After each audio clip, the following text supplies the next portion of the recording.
Now, besides building consensus, India's G20 presidency will also be remembered for putting record and finally realistic numbers on the funds that developing nations should receive to fight mounting climate change challenges. Now, the New Delhi leaders' declaration acknowledges that the developing world will need $5.9 trillion till 2030 for its nationally determined contributions and an additional $4 trillion each year for clean energy technologies to meet zero-emission goals. That's a whopping $34 trillion by 2030, more than the GDP of $25.6 trillion reported by the world's largest economy, the United States, last year. This clearly raises the stakes for when these same national players meet again to negotiate at the COP28 in Dubai. Now, going by the G20 declaration, finance will be the key issue. And joining us on the show, the head of climate ambition initiatives at the World Economic Forum, Pim Valdre, for a deep dive into the climate agenda that's been set at the G20 in New Delhi. Thank you so much, ma'am, for joining us on NDTV. Now, the Mediterranean storm that dumped torrential rain on the Libyan coast, that's believed to have killed thousands of people, and it's the latest extreme weather event to carry some of the hallmarks of climate change. As far as the G20 is concerned, we've seen the move as far as the language of finance is concerned from billions to trillions. It makes an effort to shift the discourse from mitigation-only finance to even resilience and adaptation. But for you, what have been some significant takeaways? I think it's important to remember that the G20 economies produce more than 80% of global greenhouse emissions. So it's really critical that this group shows leadership and sets consistent policies that can drive the climate agenda forward. Now, the G20 declaration this year, I think, produced three key wins for the nature and climate agenda. The first was the agreement to triple renewable energy capacity by 2030, and also reiterating the $4 trillion investment needed per year in clean energy by 2030. And the second was the target to double the rate of energy efficiency improvement. And this is really key. The International Energy Agency has predicted that efficiency improvements can drive more than 40% of the emissions cuts we need to see the next 20 years.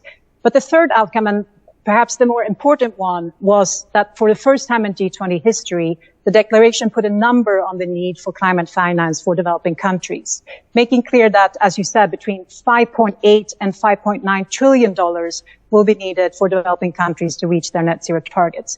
And this is really a significant scale up from the original $100 billion per year target that was promised by developing countries almost 10 years ago in Copenhagen at COP15. For sure, climate finance is going to continue to be a topic of interest and of much debate at the upcoming COP28 negotiations in UAE later this year. Right, but there's been no new language from the last G20 on efforts to phase down coal. It's actually maintained the status quo, as you've probably noticed as well. You know, what remains appalling to me is that the G20 accounts for 93% of the world's operating coal plants. So despite the advances at the G20 in New Delhi, do you believe there was a lack of initiative as far as pushing the members on commitments to cut use of fossil fuels and end construction of new coal power plants is concerned? It's true. The G20 statement didn't advance any new language on the transition away from the use of coal. And as you said, the G20 is home to over 90% of operating coal power and the majority of the newly planned coal power plants. However, I should say that while we need clear policy and regulations for phasing out coal, we should not forget that this needs to be scaled up aggressively with investments into renewable power so that we avoid any future energy shortages. And we also need to factor in the local economy and livelihoods and the need for a just transition here to offer support for workers in these sectors by upskilling and reskilling. So there's a lot of progress we need to see. And I agree with you, there needs to be more progress and advancements in declarations like these if we are to be credible on this agenda. Right. The key is to deliver tangible progress in terms of transparency, timelines, as well as subsidies reduction as well. But, you know, Ms. Valdre, about the Global Biofuel Alliance, is it good news for some agricultural economies? Is it likely to push farmers to produce more crops that support ethanol and similar biofuels?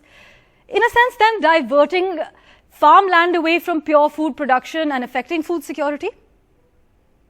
So the Global Biofuel Alliance that was launched at this G20 with India, US, and Brazil really aims to provide a collaborative platform for nations to exchange best practices and accelerate technology development and bolster solutions on how to scale biofuels. And I do believe that the best practice efforts of this should also look into how to mitigate any side effects and impacts on food production and on food prices, since we've seen that additional biofuel production has in the past had some linkages to spiking food prices. So that is something that will be important to consider as this initiative moves forward. Right, and ahead of COP28, the G20's Delhi Declaration has asked for $34 trillion to fight this war against climate change. Now, as with all negotiations, you think the starting figure may drop in practice? Well, I think it's important that we start with a high ambition, and that's why I think this initiative by India is welcome.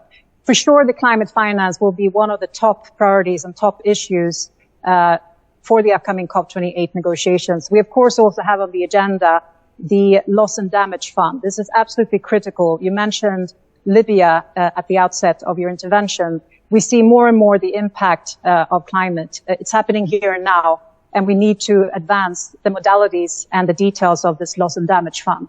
So I believe that the climate finance and coming to agreements on that is going to be absolutely critical for building trust and for advancing other important areas on the global climate agenda of COP28.